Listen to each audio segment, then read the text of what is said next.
यीशु मसीह के नाम से आप शुभ संदेश के दर्शकों को फिर से मैं स्वागत करती हूँ। धन्यवाद करती हूँ। पूरा साल हम सबको परमेश्वर ने संभाला है। ये इस साल का आखिरी एपिसोड है और फिर ये नई साल का पहली एपिसोड है। तो हम धन्यवाद के साथ, छोटी सी प्रार्थना के साथ परमेश्वर को धन्यवाद करते हुए, शुभ संदेश चैनल को धन्यवाद करते हुए, इन तमाम लोग जो हमारे साथ जुड़े हैं, ये कार्यक्रम को आप तक पहुंचने में सहायता करते, सबके लिए धन्यवाद करते हुए छोटी सी प्रार्थना के साथ इस कार्यक्रम को हम शुरुआत करेंगे।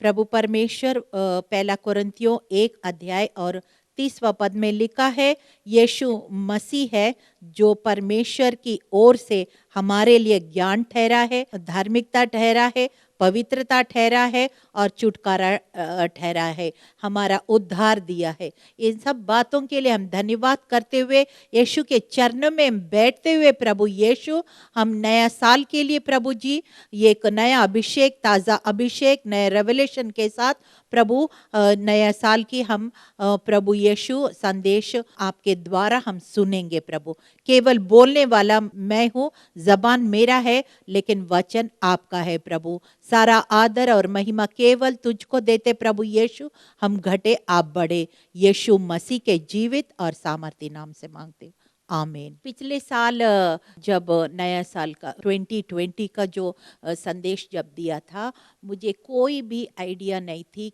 लेकिन प्रभु का धन्यवाद करती हूँ। पिछले बार मैंने हाथों के बारे बोला। सच में हम लोग बहुत लोग प्रभु ने, मतलब कुछ कठिनाई आए हैं, कष्ट आए हैं, लेकिन प्रभु ने इन सब बातों में, जैसे पौलुस कहता है ना, by the grace of God I am what I am. तो परमेश्वर की अनुग्रह है और दया है कि हम सब इस तरह से इस नया साल को देखने पाया। और अभी हम 2021 में प्रवेश करने जा रहे हैं। आज वेडनेसडे है, बीच में बस एक ही दिन है, परसों हम नया साल प्रवेश करेंगे। इसलिए मैंने एक नया साल का ही जो वचन है मैंने निकाला। मैं ढूंढ रही थी, बहुत सारे बातें मेरे मन में, दिल में आया था, प्रभु आप इस नया साल में आप, तो बहुत मैंने थोड़ा सा रिसर्च किया और फिर परमेश्वर ने जो थॉट मुझे दिया है वो मैं आपके सामने पेश करना चाहती हूँ। देखिए, हिब्रू कैलेंडर के हिसाब से सितंबर 18 तारीख को ऑलरेडी नया साल शुरू हो चुका है। आदम और हवा दोनों बन के भी 5781 इतना साल गुजर चुका है और ये हिब्रू ईयर है 5781, हमारा इंग्लिश कैलेंडर के हिसाब से 2021। तो मैं ढूंढ रही थी, बहुत मैंने किया, तो परमेश्वर ने बोला 21 मीन 7 + 7 + 7, 3 × 7, तो 7 is a divinely perfect number. ये मैंने थोड़ा सा, ये मैं न्यूमरोलॉजी कुछ नहीं बिलीव करती हूँ, लेकिन बाइबल में कई सारे नंबर्स भी बहुत महत्व रखते हैं।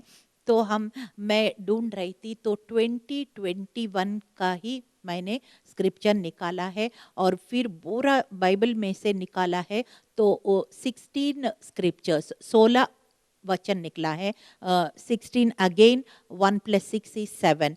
सो गॉड इज परफेक्ट गॉड, परमेश्वर सिद्ध परमेश्वर है और वो परमेश्वर हमें सिद्धता की ओर लगातार लेके जा रहे हैं। जब मैंने पहली बार ये वचन सारा पढ़ लिया, मुझे बड़ा अजीब सा लगा। मैंने बोला क्या बोलूं, फिर मैंने बंद करके दूसरा दिन सुबह जब उसको खोला, तो परमेश्वर ने वो प्रकाशन, वो वचन से लिटरली वो वचन को नहीं देखो, ये उसका अर्थ है, ये उसका अर्थ है, ऐसे करके परमेश्वर ने पूरा प्रकाशन दिया। आपको भी बड़ा अच्छा लगेगा। जब वचन पढ़ते समय थोड़ा सा आपको अजीब सा लगेगा, क्योंकि हम आगे पीछे पूरा स्टोरी नहीं पढ़ रहे हैं, सिर्फ we are picking up one scripture, but you know it is really a revelation for your 2021। इसलिए मैंने ऐसे उठाया। आपको इंटरेस्टेड है तो पूरा अध्याय भी आप पढ़ सकते हैं।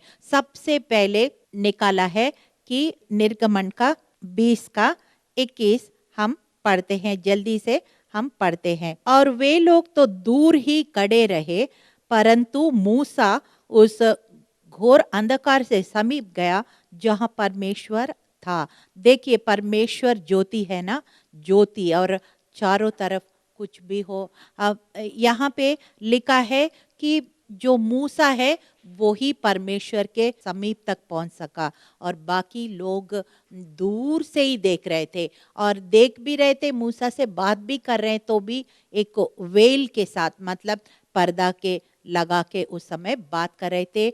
ये हमें क्या अर्थ दिखाता है? मैं हर एक स्टेटमेंट जो है वो एक सपोर्टिंग स्क्रिप्चर भी देना चाहती हूँ। जो इंटरेस्टेड है सच में बाइबल खोल के आप पढ़ के मनन करिए। इसमें क्या लिखा है कि दूसरा लोग क्या कर रहे, कैसे कर रहे, हमेशा हम दूसरों का कंपेयर करते हैं ना। तो परमेश्वर ये इस वचन के द्वारा ये कहते हैं कि लेफ्ट राइट नहीं देखो, इधर उधर क्या हो रहे मत देखो। तू परमेश्वर की लगातार तेरे निशानी ये क्रूस और यीशु मसीह तेरे निशानी होना चाहिए, वचन तेरा मार्गदर्शन होना चाहिए।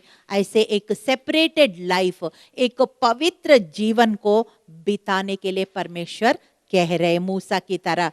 और अप्रकाशित वाक्य 22 और 11 अगर आप घर में जाके पढ़िएगा, और उसमें बहुत साफ साफ लिखा है, जो पवित्र है और पवित्र बनते जाएंगे, जो मैले हैं और मैले हो जाएंगे। ये अंत का दिन में ऐसे होगा, क्योंकि परमेश्वर जब छांटता है ना, सॉर्ट आउट करता है ना, उस समय उनके लिए काम आसान होता है। इसलिए हम ये एक अलग किया हुआ जिंदगी मूसा की तरह बिताना है, लोगों को नहीं देखना है। और दूसरी पद में हम आते हैं, लेवी व्यवस्था 20 का 21। लेवी व्यवस्था 20 का 21 मैं पढ़ रही हूँ। यदि कोई अपनी भाभी को अपनी पत्नी बनाए तो इसे घिनौना काम जानना और अपने भाई का उधारने वाला ठहरेगा।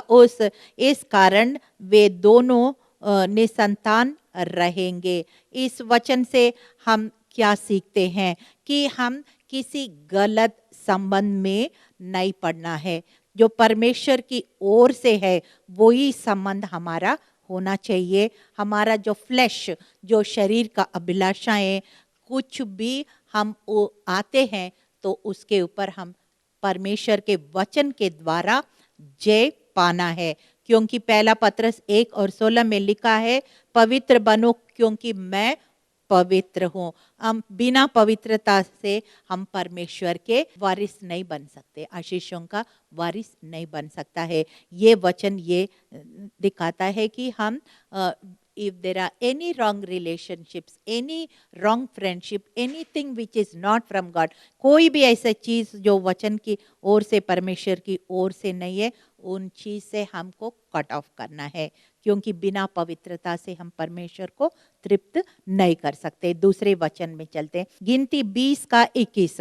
इस प्रकार एदोम ने इस्राएल को अपना देश के भीतर से होकर जाने देने से इनकार किया, इसलिए इस्राएल उनकी ओर से मुड़ गए। इसका मतलब क्या है कि इजरायली लोग जब वायदा देश जा रहे थे तो कुछ देश जो है ना, वो लोग बोल रहे हैं इजरायली लोग, सिर्फ हम आपका रास्ता यूज करेंगे, हाईवे, हम कुछ और नहीं करेंगे, हमारे आपकी कुछ भी नहीं टच करेंगे, सिर्फ वो रोड यूज करेंगे। तो भी कुछ राजाओं ने उनको मना किया। तो फिर यहाँ पे भी ऐसे इदोम राजा ने इजरायलियों को मना किया। तो फिर ये क्या किया, उस जगह को छोड़ के वो ऐसे घूम के जाना पड़ा। जैसे नाक ऐसे पकड़ने के बजाय ऐसे घुमा के पकड़ते हैं ना, उस तरह से गए। इस वचन से हमें क्या सीखने को मिलता है? कुछ लोग होंगे बहसबाजी करेंगे, कुछ लोग होते हैं हमारे साथ सहमत नहीं होंगे और जिद्दी होते हैं, फाइटिंग करेंगे, लड़ाई करेंगे। उन सब लोगों से हमको अवॉइड करना है, इग्नोर करना, ऐसे लोग से हम दूर रहना है। क्योंकि रोमियो 16 और 17 में लिखा है, भाइयों तुमसे विनती करता हूँ कि जो लोग शिक्षा के विपरीत जो तुमने पाई है फूट डालने और ठोकर खिलाने का कारण होते हैं, उनसे सावधान रहो और उनसे दूर रहो। इसका मतलब क्या है? We have to avoid some people who are trouble makers. ऐसे लोगों से हम क्या करना है ही दूर रहना है। फिर जल्दी से हम चलेंगे जजेस 20 का 21। इसमें लिखा है, तब बेंजामिन की ने गिबा से निकल उसी दिन 22,000 इजराइल पुरुषों को मारकर मिट्टी में मिला दिया। इसका मतलब क्या है कि यहाँ पे कुछ बेंजामिन मतलब इजराइल का गोत्री है, उनका भाई है, लेकिन क्या हुआ, वो लोग इतना कुछ गुनाह किया। अगर आप पूरा चैप्टर पढ़ेंगे, अध्याय पढ़ेंगे, तो आपका पूरा कहानी तभी समझ में आएगी। मेरे पास नहीं है टाइम वो समझाने के लिए। यहाँ पे अपना भाई बहुत, वहाँ पे बेंजामिन गोत्र का लोग ही बहुत गुनाह किया, तो उसने परमेश्वर ने बोला उनको, वहाँ पे लड़ाई हो गया, युद्ध हो गया, और कई बेंजामिन का गोत्र लोग को मारना भी पड़ा। इससे क्या हम सीखते हैं कि इसे ये सीखते हैं, कई बार even if it is your own biological children, अपने परिवार के लोग हो, अपने रिश्तेदार हो, जो गलत है तो गलती है वो, इसलिए never support something which is wrong according to Bible. कई बार लेडीज लोग है, मेरा पति है, मेरे बच्चे हैं, या कुछ है ऐसे है, कुछ भी वो लोग सपोर्ट करने लग जाते हैं, लेकिन बाइबल ऐसे नहीं कहता है। बाइबल में लिखा है मत्ती 5 का 37, 5:37, उसमें लिखा है, तुम्हारा बात हाँ की हाँ या ना की ना होना चाहिए, क्योंकि जो कुछ उससे अधिक होता है वो बुराई से होता है। मतलब बाइबल में जो यस है वो ही यस होना चाहिए, बाइबल में जो नो है वो ही नो होना चाहिए। इससे अलावा आप ऐड डिलीट करेंगे तो परमेश्वर की ओर से नहीं है, यही वचन कह रहे हैं। पहला सामुएल 20 का 21, 1 सामुएल 20:21 लिखा है, फिर मैं अपने ठहरे हुए लड़कों को ये कहकर भेजूंगा कि जाकर तीरों को ढूंढ ले आओ। यदि मैं उस लड़के से साफ साफ कहूँ, देख तीर इधर तेरा इस ओर है, तू उसे ले आ, तो तू आ जाना, तू आ जाना, क्योंकि यहोवा के जीवन के शपथ तेरे लिए कुशल की छोड़ कुछ और कुछ ना होगा। इसका मतलब क्या है, यहाँ पे योनातन जो है, साउल का जो बेटा है, वो एक कोड लैंग्वेज में दाऊद से बात कर रहे हैं। योनातन और दाऊद बड़े अच्छे दोस्त है। वो अपने पापा का जो प्लान्स है, योजना है उसको मारने के लिए, उससे वो बचा रहे, इसलिए वो कोड लैंग्वेज में बात कर रहे हैं। ये कहानी है, पूरा अध्याय पढ़िएगा तब आपको वो आगे पीछे का बहुत अच्छा से समझ में आएगा। लेकिन ये वचन हमारे लिए कैसे लागू होता है? कई बार पवित्र आत्मा हमें बहुत नाजुक तरह, कोमल तरीके से बात करता है। कभी एक ड्रीम में बात करेंगे, कभी ऐसे ब्लर्ड विजन, मतलब ऐसे धुंधला सा कोई ऐसे पिक्चर आपका आंखों के सामने दिखेगा, या कोई वचन आपके अंदर ऐसे जगाएगा, स्टर योर, मतलब बड़ा सेंसिटिव होना पड़ेगा। आपका बॉडी लैंग्वेज को भी होली स्पिरिट, कुछ भी आप कह रहे हैं, आप बहुत मतलब दुनिया की आवाज़, किसी और आवाज़ नहीं सुनते हुए पवित्र आत्मा का आवाज़ सुनेंगे तो ज़रूर आपसे बात करेंगे। यही कोड लैंग्वेज से जैसे योनातन दाऊद से बात कर रहे हैं, पवित्र आत्मा भी आपसे अपने परिस्थिति, अपने परिवार, अपने हिसाब से पवित्र आत्मा बात करेंगे, तो आपको ज़रूर सुनने का कान होना चाहिए। पहला सामुएल 3:10 में लिखा है ना कि सामुएल को जब परमेश्वर बात कर रहे, 3 बार पुकार रहे, तब जाके उनको समझ में आया। पहला सामुएल 3:10 में लिखा है, यहोवा आ खड़ा हुआ और पहले के समान पुकारा, सामुएल सामुएल। सामुएल ने कहा, क्योंकि तेरा दास सुन रहे। आज भी आप पवित्र आत्मा से ही कह रहे हैं, पवित्र आत्मा मुझसे बात कर 2021 के लिए, मैं सुन रहा हूँ। सुनने का कान होगा, देखने का आंखें होगा, ग्रहण करने का हृदय होगा, जरूर पवित्र आत्मा आपसे बात करेंगे। हालेलुया। फिर हम दूसरा सामुएल, 2 सामुएल 20:21 में आते हैं। बात ऐसी नहीं है, शेबा नामक एफ्रेम के पहाड़ी देश का एक पुरुष जो बिक्री का पुत्र है, उसे दाऊद राजा के विरुद्ध हाथ उठाया, अतः तुम लोग केवल उसी को सौंप दो, तब मैं नगर को छोड़कर चला जाऊंगा। स्त्री ने ओआब के से कहा, उसका सिर शहरपना पर से तेरे पास फेंक दिया जाएगा। यानी कि मतलब क्या है, यहाँ पे पूरा अध्याय पढ़िएगा तब समझ में आ जाएगा।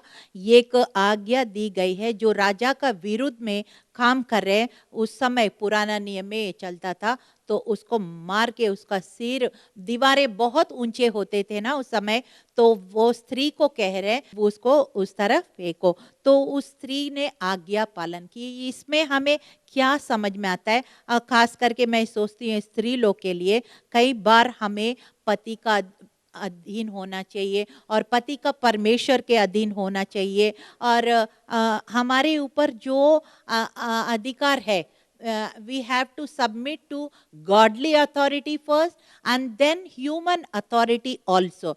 हाय ऐसे रोमियो 13:1 में लिखा है, हर एक व्यक्ति प्रधान अधिकारियों के अधीन रहे, क्योंकि कोई अधिकार ऐसे नहीं है जो परमेश्वर की ओर से नहीं है, और जो अधिकार है वो परमेश्वर के ठहरा हुआ है। मतलब चाहे हमारा पति हो या ऑफिस में हमारा बॉस हो, चाहे हमारी देश का प्रधानमंत्री हो, कोई भी अधिकार हो, हमको अधीन जितना हो सके उनके सबमिट करना पड़ेगा। तभी यीशु मसीह ने एक बार कहा ना, जो परमेश्वर का परमेश्वर के दो, जो कैसर का वो कैसर को दो, इस तरह से। और 1 किंग्स पहला राजा 20:21 मैं पढ़ रही हूँ। तब इज़राइल के राजा ने भी निकलकर घोड़ों और रथों को मारा और अरामियों को बड़ी मार से मारा। हालेलुया।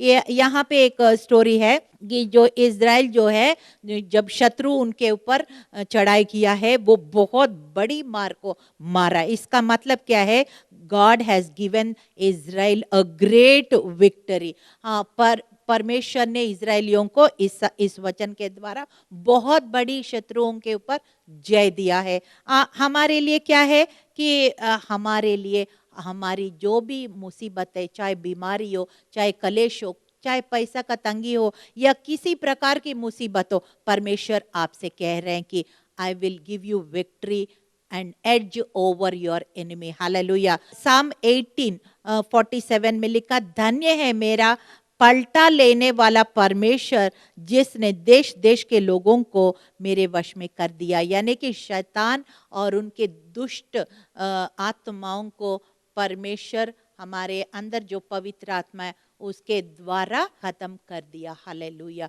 क्रूस के द्वारा, जॉन 19:30, इट इज फिनिश्ड, पूरा किया हुआ क्रूस के काम के द्वारा शत्रु के ऊपर, उस परिस्थिति के ऊपर हमें जय दे दिया। हालेलुया। उसके बाद 2 किंग्स दूसरा राजा 20:21, उसमें लिखा है, अंत में इज़िकिया मरकर अपने पुरखाओं के संग जा मिला और पुत्र मनेसा उससे स्थान पर राज करने लगा। इसका मतलब क्या है कि Hezekiah had a very fruitful life, बहुत एक फलवंत जीवन, जैसा जेनेसिस 1 उत्पत्ति 1:28 में लिखा है ना, फूलो फलो और पृथ्वी पर राज्य करो। ये फिलिपियो 1:6 में भी लिखा है, जो अच्छा काम यीशु ने शुरू किया वो अधूरा हमें नहीं छोड़ेगा। जब तक यीशु मसीह बादलों में आएंगे तब तक हमारे जीवन में वो काम को करते रहेंगे, और उस दिन पूरा 100% करके हमें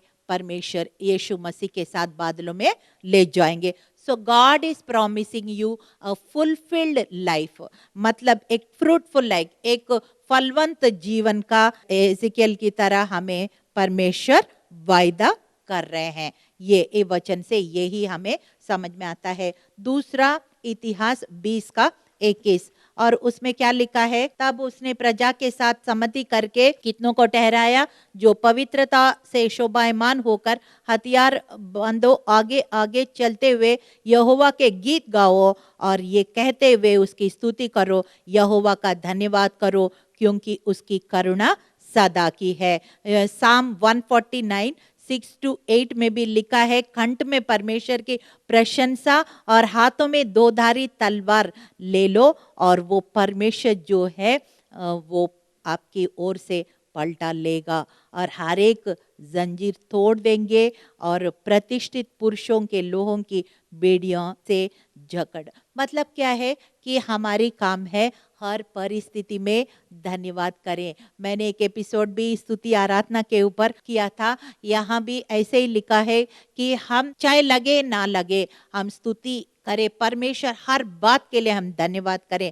हाथ में वचन का तलवार और कंठ में परमेश्वर की स्तुति और प्रशंसा करते रहेंगे तो परमेश्वर क्या करेंगे, शत्रु के डेरा में हलबली को मचाएंगे और वो आपस में लड़ेंगे, आपसे नहीं लड़ेंगे और विक्ट्री जय हमारा होगा यीशु के नाम से। ये इसका मतलब है। आयुब 20 का 21, जोब 20:21, कोई वस्तु उसका कौर बिना हुआ ना बचती, इसलिए उसका कुशल बना ना रहेगा। यानी कि मतलब क्या है कि वो दुष्ट का युक्ति चाहे कितना भी होगा तो वो उसका काम समाप्त होगा। हालेलुया। और उसका यही है कि परमेश्वर जो शॉर्टकट नहीं चाहते हैं, लालच नहीं चाहते हैं। कभी कभी इस तरह से हम शॉर्टकट मारेंगे, लालच करेंगे तो वो बैकफायर हो सकता है, मतलब उल्टा आपको नुकसान हो सकता है। ये इसे यही लिखा है ना, पहला तिमोथी 6:10 में लिखा है कि पैसा बुरा नहीं है, लेकिन पैसा का प्रेम करना बहुत सारे बुराइयों का जड़ हो सकता है। इसलिए हम ऐसे पैसा के लालच से हमको दूर रहना पड़ेगा। और शैतान एक दिशा से आएगा तो 7 दिशा से भागेगा। व्यवस्थावरण 28 में 7 में लिखा है। उसके बाद हम पढ़ते हैं एजिकियल 20:21, परंतु उनकी संतान ने भी मुझसे बलवा किया, वे मेरे विधियों पर ना चले, मेरे नियमों मानने से चौकसी की, जिन्हें यदि मनुष्य माने तो वो उनके कारण जीवित रहेगा। मेरे विश्राम दिनों के उन्होंने अपवित्र किया। ये यहाँ पे लिखा है कि सबत का दिन, यानी कि चर्च जाना, संगति रखना विश्वासियों का कितना इम्पोर्टेंट है। ये प्रेरितों का 20:7 में लिखा है कि सप्ताह के पहले दिन हम रोटी तोड़ने के लिए इकट्ठा हुए तो पौलुस ने दूसरे दिन चले जाने पर उनसे बातें की। आधी रात, मतलब कहने का मतलब है हमको जितना समय बुरा होते जाएंगे तो विश्वासियों का संगति नहीं छोड़ना। ये एजिकल 20:21। मैंने अय्यूब का 22:21 में पढ़ा है ना, वो विकेड लोग को हम मौका नहीं देना है कि वो खत्म हो जाएंगे, दुष्ट लोग खत्म हो जाएंगे। और नीति वचन 20:21 में भी शॉर्टकट्स और नहीं मारना है बोल दिया है। एजेकियल 20:21 में ये है कि हमको संगति नहीं छोड़ना है। और फिर उसके बाद मत्ती 20:21, मत्ती 20 का 21 में लिखा है, तू क्या चाहते हो? उसने बोला ये है कि मेरे ये 2 पुत्र राज्य में, एक तेरे दाहिने एक तेरे बारे में। यानी कि मतलब क्या है, यहाँ पे हम देखते हैं ये सलोमी करके एक लेडी जिसका याकूब और यूहन्ना का माता थी, और वो यीशु मसीह को बोल रहे हैं आपके राज्य में जाएंगे ना तो मेरा बेटा एक तरफ, ये दूसरा बेटा एक तरफ बैठना चाहिए। मतलब ये थोड़ा सा स्वार्थ है, लेकिन मैं ये कह रही हूँ इस वचन से हमें सीखने को ये मिलता है कि हम जब बच्चों के लिए निर्णय करते हैं, उनका करियर के लिए, उनके मैरिजेस के लिए या कोई बिजनेस के लिए, कुछ भी ऐसे इम्पोर्टेंट डिसीशंस परिवार के रूप में हम करते हैं तो हम क्या देखते हैं? सिर्फ दुनिया की आशीषें देखते या आत्मिक आशीषें भी? ये स्त्री ने तो परमेश्वर के राज्य में इधर उधर बैठने के लिए उनके बच्चों के लिए यीशु मसीह से मांग रहे। तो ये वचन में क्या लिखा, कोलोसियों 3:1 में लिखा है, जब तुम मसीह के साथ जिलाए गए तो स्वर्गीय वस्तु पर खोज में रहो जहां मसीह वर्तमान में है और परमेश्वर की दाहिने ओर बैठा है। तो इसलिए कि seek those things which are from above, तो हमारे बच्चों के लिए हम हेवनली ब्लेसिंग, स्पिरिचुअल ब्लेसिंग, आत्मिक आशीषों को भी हमको मांगना है। वो संसारिक आशीषें तो ऑटोमेटिक उनको जरूर मिलेगा ही मिलेगा। लूका 20:21 में लिखा है, हे गुरु हम जानते हैं कि तू ठीक कहता है कि सिखाता भी है, किसी का पक्षपात नहीं करता है, वरन परमेश्वर का मार्ग सच्चाई से बताता है। ये नहीं, यहाँ फारसी और सादीसी लोग जो रिलीजियस पीपल है वो उनसे बोल रहे हैं कि तुम क्या कहते हो, वो टेस्ट कर रहे हैं, लेकिन परमेश्वर जानता है सब कुछ। यीशु मसीह जानता था, इसलिए उसने क्या जवाब दिया है कि रोमियो 2:11 में लिखा है, परमेश्वर किसी का पक्षपात नहीं करता है। तो ये हम सीखते हैं कि परमेश्वर किसी का पक्षपात नहीं करता है। यूहन्ना 20:21, यीशु ने उनसे कहा, तुम्हें शांति मिले, जैसे पिता ने मुझे भेजा है वैसे भी तुम्हें भेजता हूँ। परमेश्वर ने जैसे यीशु मसीह को भेजा है वैसे परमेश्वर ने हमको भी भेजा है। ये मैंने पहले भी कह चुका है, ये की वर्ड्स है आप लोग के लिए। और यूहन्ना 17:18 में भी लिखा है, जैसे यीशु मसीह कह रहे हैं, जैसे तूने जगत में मुझे भेजा वैसे ही मैं इनको जगत में भेज रहे हूँ। इसलिए कि हम विश्वास रख सकते हैं। दूसरा पत्रस 1:3 में लिखा है, जो भक्ति के लिए और इस जीवन के लिए, अनंत काल के जीवन के लिए जो कुछ चाहिए परमेश्वर ने ऑलरेडी हमें दे चुका है। प्रेरितों का आखिरी वर्ष पढ़ रही हूँ, 20:21 में लिखा है, यहूदियों को यूनानियों को चेतावनी देता रहा कि परमेश्वर की ओर से मन फिराओ और प्रभु के यीशु मसीह पर विश्वास करो। एफिसियों 2:15 में लिखा है कि यहूदी और यूनानी, यानी कि ओरिजिनली यहूदियों का उद्धार है, लेकिन जब उसने तिरस्कार किया अन्य जाति के पास आया। अब नया नियम के अनुसार यहूदी और अन्य जाति सब मिलके एक वन न्यू मैन, एक परमेश्वर का नया देह बन गया, कलीसिया बन गया। तो हम क्या करना है, एफिसियों 5:16 के अनुसार हर एक अवसर को गवाही देने में या वचन शेयर करने में या मदद करने में उपयोग करके ये 2021 को अब बहुत आशीष का साल बनेगा। चलिए छोटी सी प्रार्थना के साथ धन्यवाद करते प्रभु यीशु, हमें इस वचन को जैसे 2021 का जितने बाइबल में है, हमने 16 वर्सेस को हमने पढ़ लिया है, जान लिया है, और ये सारे अर्थ प्रभु हमारे जीवन में और ये पूरा होने पाए। यीशु, जो कुछ आप सिखाना चाहते हैं हम सीखने वाले बने और तेरी आशीषों का वारिस बने। सारा आदर सारी महिमा आपको देते हैं, हम घटे आप बड़े, यीशु मसीह के जीवित और सामर्थी नाम से मांगते, आमीन।